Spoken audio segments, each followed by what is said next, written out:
नमस्कार, न्यूज आप तक में आप सभी का स्वागत है। मैं हूं श्वेता।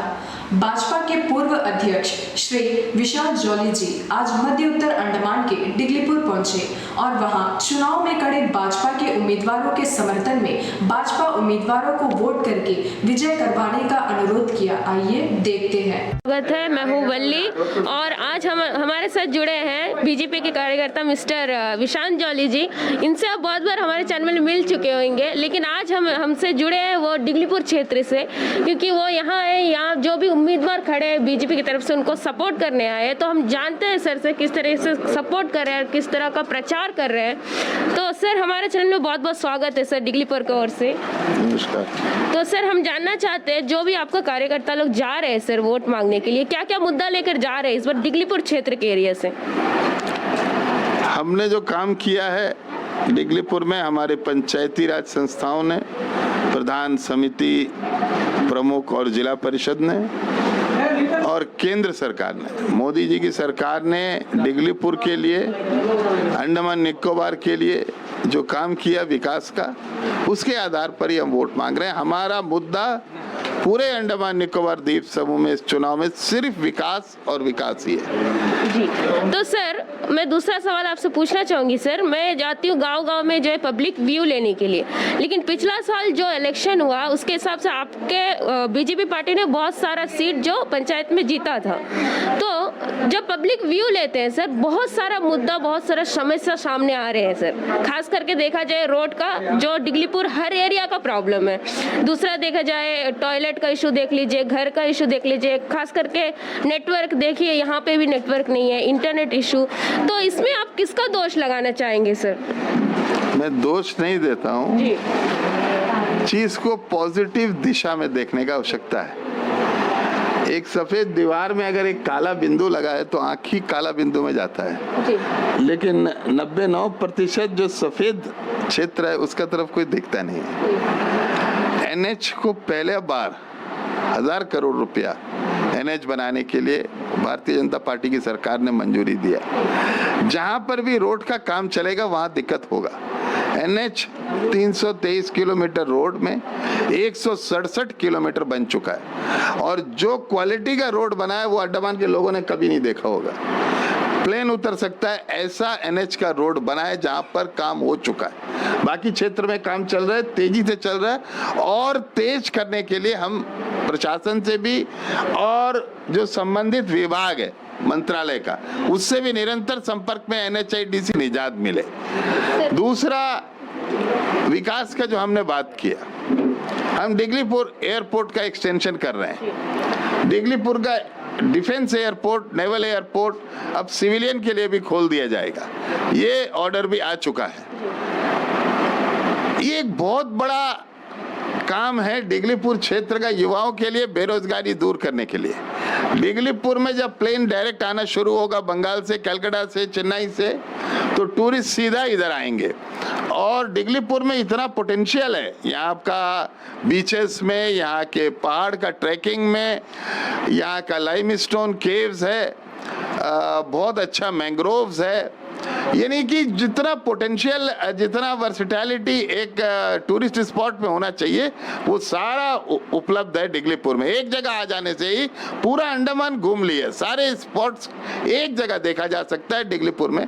इसीलिए हम इसका पीछे लगे हुए हैं कि पोर्ट ब्लेयर से 7-8 घंटा का सफर करके कोई भी टूरिस्ट आना नहीं चाहता, आने जाने में उनका 2 दिन चला जाता है। इसलिए ये एयरपोर्ट का सपना भारतीय जनता पार्टी के नेताओं ने, अंडमान निकोबार का हम लोग सब मिलकर जो ये देखे हैं कि ये एयरपोर्ट एक माध्यम होगा, हजारों की संख्या में टूरिस्ट आएंगे और साल में हम लाखों का संख्या में टूरिस्ट डिगलीपुर में आ सकेंगे और जा सकेंगे सीधा। दूसरा, आपने जो बोला टॉयलेट का और घर का विषय, ये पूरा जनता जानती है, पूरा डिगलीपुर, पूरा देश जानता है कि जो पैसा हम लोगों ने घर बनाने को दिया, पहला बार वो लोगों तक सीधा पहुंचा है, और जितना वहां से चला उतना पहुंचा है। वहां से टॉयलेट बनाने का पैसा जो 12,000 सीधा लोगों के पास पहुंचा है। पिछला जो कांग्रेसी सरकार, कांग्रेसी पंचायत था, जो टॉयलेट बनाने का पीएफएल लोन दिया था, वो लोन था, आज वो टाइम तो लोग ले लिए, उसमें 5,000 उस समय का प्रधान भी खा लिया था, पूरा पैसा लोगों तक पहुंचा नहीं था टॉयलेट का। इंदिरा गांधी जी के समय में जो PFL का लोन और बाकी समय में आया था, और उसके बाद वो अभी 48,000 रुपया 32,000 रुपया लोगों के ऊपर में लोन है। हमने जो टॉयलेट का पैसा दिया वो मुफ्त में दिया है, पूरा फ्री दिया है। टॉयलेट बना है, ये भी इंश्योर किया है कि वो पैसा टॉयलेट बनाने में ही लगे, दूसरा जगह ना लगे। घर जो दिया है वो घर का पैसा पूरा फ्री दिया है, मुफ्त में दिया है, लोगों को छत देने का काम किया है। एक समय में सारे लोगों को नहीं हो पाया, कुछ लोगों का हुआ, कुछ और भी बाकी है, कुछ जगह और भी टॉयलेट बनना है, वो हम बनाएंगे, कांग्रेस तो नहीं बनाए। टॉयलेट बना है, ये भी इंश्योर किया है कि वो पैसा टॉयलेट बनाने में ही लगे, दूसरा जगह ना लगे। घर जो दिया है वो घर का पैसा पूरा फ्री दिया है, मुफ्त में दिया है, लोगों को छत देने का काम किया है। एक समय में सारे लोगों को नहीं हो पाया, कुछ लोगों का हुआ, कुछ और भी बाकी है, कुछ जगह और भी टॉयलेट बनना है, वो हम बनाएंगे, कांग्रेस तो नहीं बनाएगा ना, कांग्रेस तो लोन ही देगा, और वो भी आधा पैसा प्रधान खा जाएगा। हमारा पैसा पूरा लोगों तक पहुंचा और लोगों का काम में लगा, छत मिला है लोगों को। सर तीसरा सवाल पूछना चाहेंगे सर डायरेक्ट, जैसे कि कांग्रेस बोल रहे हैं कि ऊपर जो सेंटर बीजेपी में है तो इसलिए उनका काम नहीं हो रहा है, रुका है, तो ऐसा ही सर हमें जब पब्लिक से व्यू लिया ये पता चला है सर, जो भी बीजेपी की कार्यकर्ता है ये बोलकर भी प्रचार कर रहे हैं कि सेंटर में जो है मोदी जी है हमारा, तो अब पंचायत इलेक्शन में अगर किसी और को वोट करेंगे तो आपको कोई फंड या कुछ भी ऐसा कुछ मिलेगा नहीं, काम नहीं होगा पंचायत में, ये क्या सही बात है सर? ये प्रचार हम नहीं कर रहे हैं, ये प्रचार कांग्रेस का सांसद कर रहा है, 3 साल से कर रहा है, खुद ही कर रहा है। जब भी अंडमान में सांसद जीतने के बाद कोई भी समस्या अंडमान निकोबार में हुआ है, कोई भी लोग उनसे संपर्क करने का कोशिश किए, पहले तो उनका फोन नहीं मिलता, ये एक बड़ा कंप्लेंट लोगों का अंदर है। दूसरा, अगर फोन मिलेगा, कोई भी अपना समस्या बताता है, उनका एक ही जवाब होता है, मैं क्या कर सकता हूँ, मेरे तो कोई सुनता नहीं है, केंद्र में बीजेपी का सरकार है। ये प्रचार उन्हीं ने किया है। अब हम ये बात प्रश्न पूछते हैं आपका चैनल का माध्यम से सांसद कुलदीप राय शर्मा से, कि जब आपका कोई सुनता नहीं, आप कुछ करवा नहीं पा रहे हैं, तो आप क्या मुंह से वोट ले रहे हैं? हमारा भी सांसद था, विष्णु जी पार्टी के सांसद थे अंडमान निकोबार से, केंद्र में कांग्रेस का सरकार था, लेकिन हमने तो काम किया। हमारे सांसद जब मांग करता था, काम नहीं होता था, तो वो रोड में बैठता था, विरोध करता था, प्रदर्शन करता था, लोगों के लिए रोड में सोता था। कुलदीप राय शर्मा कोई एक प्रदर्शन किया है? अगर उनका बात प्रशासन नहीं सुन रहा है, कोई दूसरा अधिकारी नहीं सुन रहा है, तो क्या उसका विरोध कुलदीप राय शर्मा ने किया है? वो नहीं कर सकता, क्योंकि उसका अपना पर्सनल इतना वायोलेशन है, इतने घोटाले हैं कोऑपरेटिव बैंक का, उनका अपना होटल PBMC का जो पोर्ट ब्लेयर म्युनिसिपल काउंसिल का ड्रेन तक होटल बना दिया है। अगर वो प्रशासन का खिलाफ बैठेगा तो पहले उसका होटल टूटेगा। ये नेता का लायक नहीं है। जनता का आवाज उठाने का हिम्मत से जब मांग करता था, काम नहीं होता था, तो वो रोड में बैठता था, विरोध करता था, प्रदर्शन करता था, लोगों के लिए रोड में सोता था।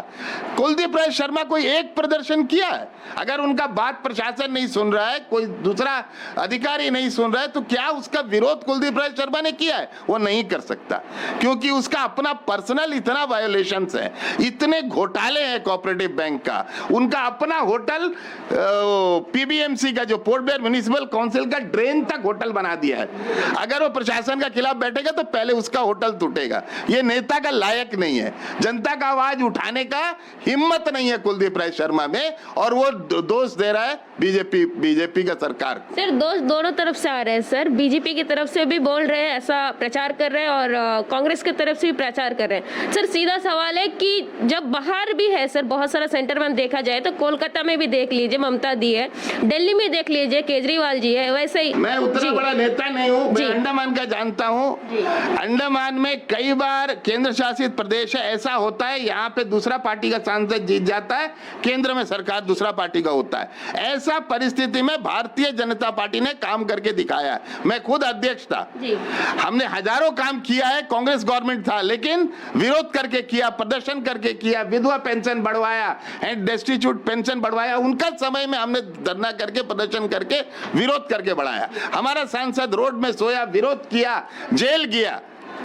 क्या ये करने का हिम्मत कुलदीप राय शर्मा में है? राजनीतिक परिस्थिति बदलता रहेगा, कभी यहाँ बीजेपी जीतेगा, कभी कांग्रेस जीतेगा, केंद्र में कभी बीजेपी का सरकार आएगा, कांग्रेस का आएगा, सब 25-50 साल तक लगता नहीं है, लेकिन ठीक है, राजनीति है, हम मानते हैं। सर यही हम क्लियर कर रहे हैं, पब्लिक से जो माइंड से खेल रहे हैं ये गलत बात है। कोई भी सत्ता में रहे, फंड बराबर आ रहे हैं। काम करने वाला आदमी काम कर सकता है, काम करने वाला आदमी काम कर सकता है, जिसको जनता का दर्द हो, दुख तकलीफ में जो लोग हैं, किसान, मजदूर, मच्छी वाला, डाब वाला, बेत का काम करने वाला, बम्बू का काम करने वाला, ऐसा लोग का पार्टी है बीजेपी। सर यही क्वेश्चन से हम दूसरा एक सवाल पूछना चाहेंगे सर। 100% जो रिजर्वेशन कुलदीप सर ने पार्लियामेंट में उठाया है, तो वो अभी यही बोल रहे हैं कि मोदी जी परमिशन नहीं दे रहे हैं, हमें उसे अनुमति नहीं मिल रहा है, तो इस पे आपका क्या कहना है सर? हो क्या रहा है एक्चुअली?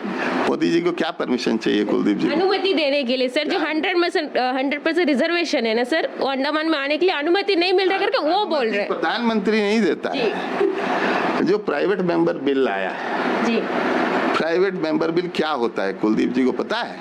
बिल तो पेश कर दिए 1972 का, पहले आया तो प्राइवेट मेंबर बिल लेके आए।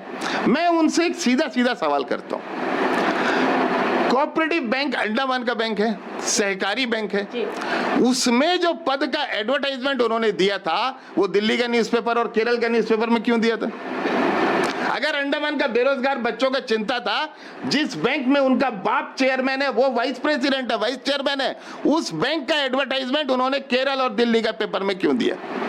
ये सोचा है, राजनीति साधने का फिर प्रयास कर रहे हैं, बेरोजगार लोगों को गुमराह करने का प्रयास कर रहे हैं। जॉब रिजर्वेशन के लिए भारतीय जनता पार्टी प्रयास कर रही है। मैं जब अध्यक्ष था, अभी हमारा अजय जी अध्यक्ष हैं, हम प्रयास कर रहे हैं, विष्णु जी प्रयास कर रहे हैं, राजनाथ, और हम ये बात खाली आपको नहीं बता रहे, हमारे पास इसका प्रमाण है। आप नेट में जाके देखिए, हमारा पेज खोल दीजिए, जब राजनाथ जी जब गृह मंत्री थे तब से हमारा क्या कॉरेस्पॉन्डेंस चल रहा है। हम प्रतिबद्ध है अंडमान का बेरोजगार युवकों के लिए जॉब रिजर्वेशन के लिए, अंडमान में ग्रुप सी और ग्रुप बी नॉन गैजेटेड के लिए, और ये करेगा तो भारतीय जनता पार्टी ही करेगा, हमारे माध्यम से ही होगा। कुलदीप सिर्फ चुनाव का तीर चला रहे हैं, चुनाव में अपना गोटी रोटी सेकने का काम कर रहे हैं। लास्ट क्वेश्चन एक बार सर, बहुत टाइम ले रहे हैं आपका। ये जो पोडलर में देखा जा रहा है सर, अब पार्टी का जो एंथम गाना बनाकर हर जगह परफॉर्म करके प्रचार हो रहा है, लेकिन वही चीज है जो डिगलीपुर क्षेत्र में नहीं देख रहे। क्यों सर, ऐसा क्यों है कि लग रहा है यहाँ जरूरत नहीं है? ऐसा नहीं है जी, वहाँ पे टीम बहुत पहले से तैयारी किया है। दूर दराज के क्षेत्र में ऑर्गेनाइज करने में भी थोड़ा समस्या आता है। आज मैं आया हूँ, आज से हमारा 3 प्रचार का वैन शुरू होगा यहाँ पे। आज हम 11:30 बजे 12 बजे करना था, आज हम लोग थोड़ा लेट हो रहा है, करेंगे उसको। और थीम सॉन्ग सभी जगह चलेगा। नुक्कड़ नाटक वगैरह के लिए थोड़ा सा समस्या, दूर दराज का क्षेत्र है, पोर्टब्लेयर में फटाफट सारा सुविधा है, तो यहाँ थोड़ा ऑर्गेनाइज करने में थोड़ा दिक्कत हो रहा है। लेकिन अपने लोगों को, हमारा जो IT और युवा मोर्चा का टीम है, उनको हम बताएंगे कि यहाँ पर भी क्या कर सकते हैं, देखते हैं। लेकिन उसको आप सराहने के लिए आपका बहुत बहुत धन्यवाद। अंडमान से जुड़ी सभी छोटी बड़ी खबरें देखने के लिए हमारे अपने न्यूज आज तक YouTube चैनल को सब्सक्राइब करें और बेल आइकॉन प्रेस करना ना भूलें। हमारा अपना न्यूज आज तक, अब सच देखेगा अंडमान।